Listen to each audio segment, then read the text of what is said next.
Debbie, for that visual that will stay with us for the rest of the night. All right. Up next, we've got Sara Minor. Sarah's a Navy vet here to tell us about lessons learned from an unexpected source. Sara.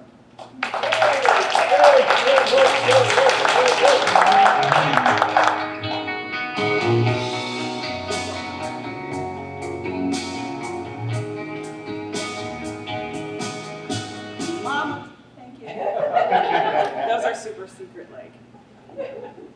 I hope you guys don't expect that same enthusiasm because you're not getting it. So, did you know that certain antibiotics can cancel out birth control? Yeah. Ask me how I know. His name is Jake, and he'll be 16 in August. I always tell people that before God sent Jake to me, he sat him down, and he was like, look, your mom's going to be cool and all, but she's kind of an idiot, so I need you to be as easy on her as possible. It'll work out better for the both of you, trust me. And Jake was like, got it. Finger guns are kind of his thing. They used to be anyway. Don't let him, yeah, he's over here. My only goal as a parent, from the day he was born up till today, and will continue as long as I am his mother, is to make sure I don't raise a garbage human. The rest of it will all sort itself out in the wash, right? Right? Sure. Yeah. I think something that a lot of us don't know or really realize is that as we're growing as children, our parents are growing too. When I had Jake, I was 22. I was a veritable child myself, and we have learned a lot together. So he's learning how to ride a bike. I'm learning patience. When he is going on and on about all of his interests, I am learning active listening. When he is asking questions like, do animals have regional accents? I'm learning the power of Google. They do, by the way. The first time he was bullied, I realized I actively would consider punching somebody else's child.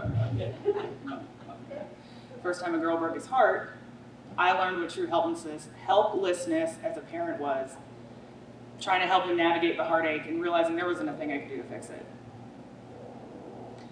When George Floyd was murdered, he realized that being a blonde, blue-eyed white male afforded him certain privileges in this life, and also a responsibility to his friends that don't look like him to speak loudly when the world won't listen to them. Is this part of my time? No, it's fine. What did I learn? That my then 11-year-old was more aware and capable than I ever gave him credit for. He's always surprising me. He came home aghast one day because he found an unused wrapped condom in his friend's bedroom, and it led to a conversation about how he didn't even know how to put one on. And fortunately, earlier that week, I had a friend drop some squash by out of his garden.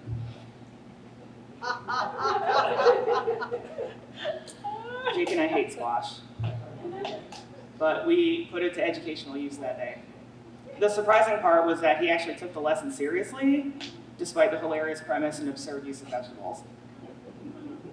So, there are many things that I appreciate about my son.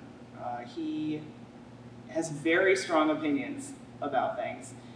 He really feels that there's a disadvantage to the irregular chip bag distribution in the Lay's party pack. Yeah, I got some agreement in here, right? Yeah. He insists that Johnny Depp's full name is actually Jonathan Departments.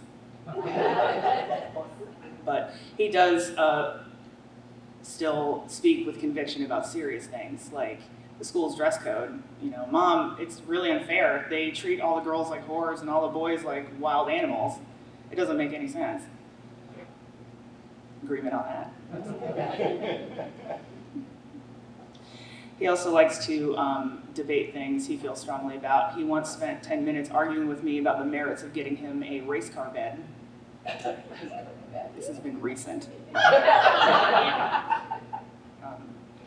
Weird is cool, Mom. Do you know how popular with the ladies I would be? Well, son, as someone who's been with more than a few people, I can guarantee you a race car bed was not a deciding factor. While I don't want to argue with your tactics, Mom, you are of a different generation. I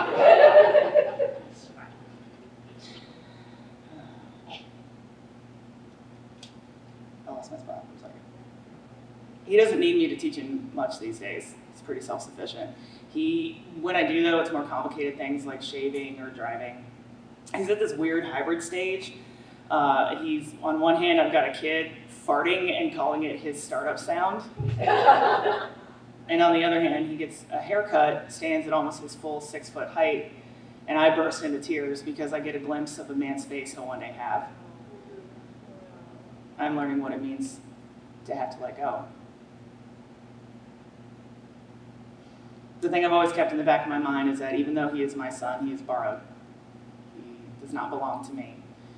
We stayed together a quarter of his life, long enough for him and me to learn a few things about hard things and fun things, and learning how to adjust to different situations, good and bad, but mostly